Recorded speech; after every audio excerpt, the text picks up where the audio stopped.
Romalılara məktub. 13-cü fəsil. Hakimiyyətlərə tabe olmaq. Hər kəs başçılıq eləyən hakimiyyətlərə tabe olsun. Çünki Allah tərəfindən təyin olunmayan hakimiyyət yoxdur. Mövcud olan hakimiyyətlər Allah tərəfindən təyin olunub.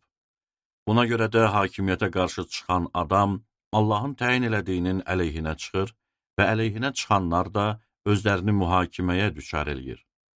Çünki yaxşı iş görənlər deyil, pis iş görənlər hökümdarlardan qorxmalıdır. İstəyirsənmi hakimiyyətdən qorxmayasan? Yaxşı iş gör. Onda o səni tərifləyər. Hökümdar sənin xeyrin üçün Allaha xidmət eləyir. Amma pis iş görürsənsə, qorx. Çünki o, əbəs yerə qılınc daşımır. Allaha xidmət eləyir ki, pis iş görəndən qisas alsın və Allahın qəzəbini onun başına gətirsin. Bu səbəbdən yalnız qəzəbə görə deyil, vicdanın xatirinə də hakimiyyətə tabe olmaq lazımdır. Vergini də siz buna görə ödəyirsiniz. Çünki hökümdarlar Allahın xidmətçisidir və məhz bu işlə daim məşğuldular. Beləliklə, hər kəsə öz haqqını verin. Vergi haqqı olana vergi, gömrük haqqı olana gömrük, qorxu haqqı olana qorxu, hörmət haqqı olana hörmət. Bir-birinizi sevin.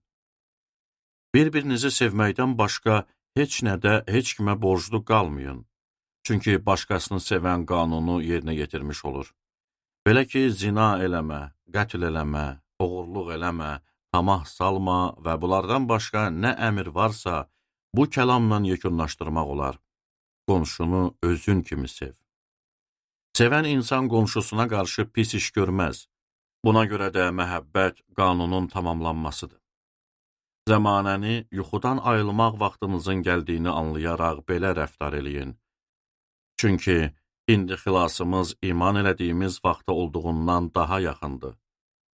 Gecə keçdi. Gündüz isə yaxınlaşdı. Buna görə də qaranlığın əməllərini üzərimizdən ataq və nurun silahlarına bürünək. Gün işığında olduğu kimi ləyaqətlə həyat sürək.